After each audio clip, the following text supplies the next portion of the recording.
For today's video ay meron tayong laptop dito, bali ayan, meron siyang meron siyang dead pixel sa kanyang mismong LCD. So ayan, papalitan natin 'to ng LCD.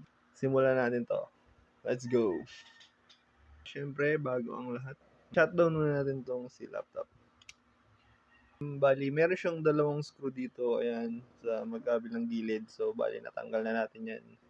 So madali na lang nating mare-remove yung kanyang mismong frame. So ayan.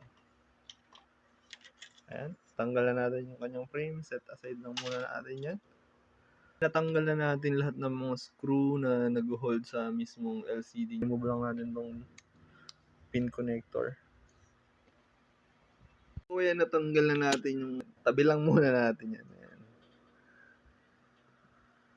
Dito na lang muna. Dito yung bagong LCD. So, open lang natin din. Install na natin yan sa mismong laptop.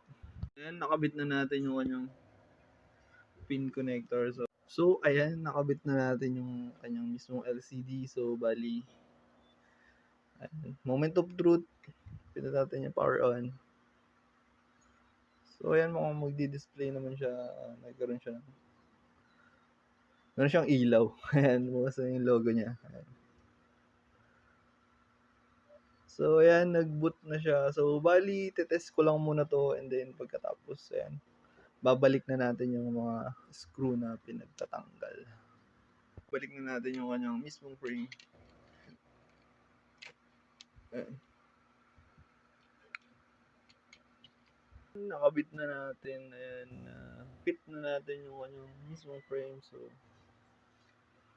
all goods na to. So ayan, pwede na tong kunin ng may-ari. Hey.